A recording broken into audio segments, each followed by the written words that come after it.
Bonjour. Longuement formé ou déformé en linguistique, puis ayant exercé diverses fonctions reliées à l'éducation et à l'inclusion sociale, notamment dans un service dont la devise est l'éducation de rencontre vers la liberté, je me sens interpellé, en tant que linguiste et en tant que citoyen, par certains propos reliés au devoir, fais ce que dois, ou aux libertés, fais ce que voudras, et de façon plus générale à l'éducation.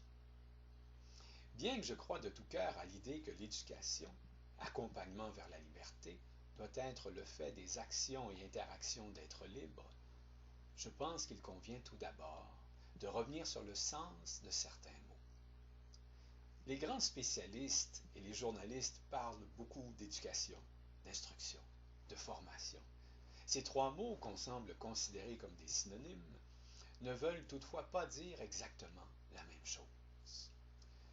En tenant compte de l'origine des mots, la formation évoque l'idée de donner une forme, l'instruction qu'on outille, qu'on donne des outils, l'éducation qu'on rend libre, autonome.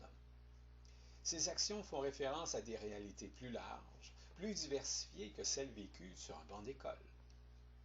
Un être humain peut consacrer sa vie à acquérir une forme, se former, puis à changer de forme, se transformer. Chemin faisant, il sera mis en contact avec plusieurs outils et il aura probablement à en fabriquer quelques-uns. Quant à devenir libre, convenons qu'il s'agit d'un projet extérieur et intérieur, pour le moins ambitieux.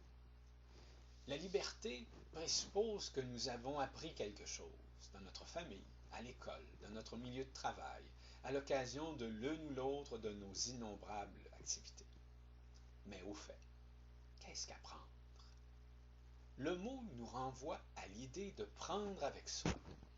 On pourrait penser que c'est lorsqu'il est en mesure de créer à partir de ce qu'il a appris ou de ce qu'on lui a enseigné que l'apprenant a vraiment pris quelque chose avec lui.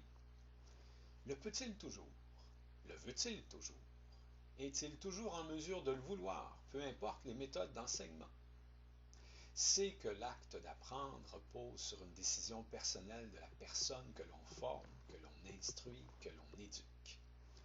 Une personne peut recevoir une foule d'informations, de conseils, d'encouragements, de leçons, mais c'est cette personne qui décide, au bout du compte, de ce qu'elle en retient. C'est l'apprenant qui apprend, qui prend avec lui. Qu'en est-il alors de l'enseignement? Si nous fouillons à l'intérieur du mot, nous y trouvons signe. L'enseignement a donc à voir avec la transmission des signes permettant de développer des connaissances, des habiletés, des attitudes. Nos enseignants sont donc des transmetteurs, des passeurs de signes, nous aidant à mieux comprendre le monde dans lequel nous vivons et pourquoi pas à le transformer. Mais cette fonction de porteur de signes, de passeur de signes, est portée par plusieurs personnes. Nos enseignants et autres intervenants académiques, bien sûr, mais aussi nos parents, nos amis, toutes les personnes que nous côtoyons quotidiennement. Toutes ces personnes nous passent des signes que nous serons appelés à passer à notre tour.